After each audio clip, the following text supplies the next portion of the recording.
Hey, we're going to walk you through how to hide files and folders.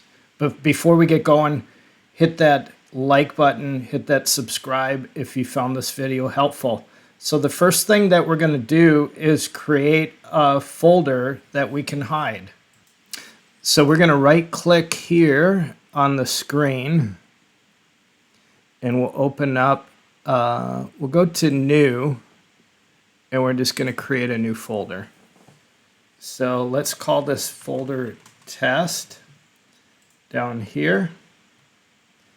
And then we're going to right click on this and go to properties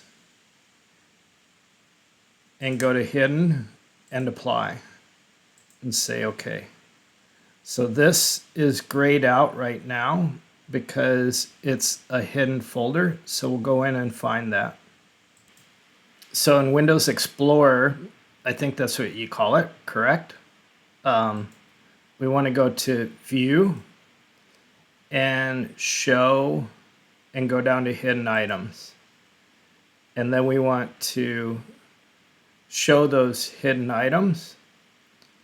And it will come up on our desktop right here, somewhere on here.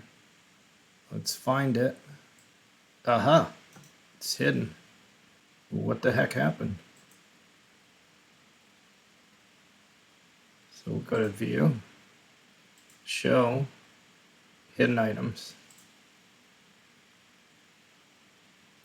And there it is. It just popped up over here on the left. Now we can right click on this and go to Properties. And if we want to unhide it, we just uncheck this, hit apply, and say OK. That's all there is to it. Hey, leave your comments. And if you like this video, hit that thumbs up and check out my other videos.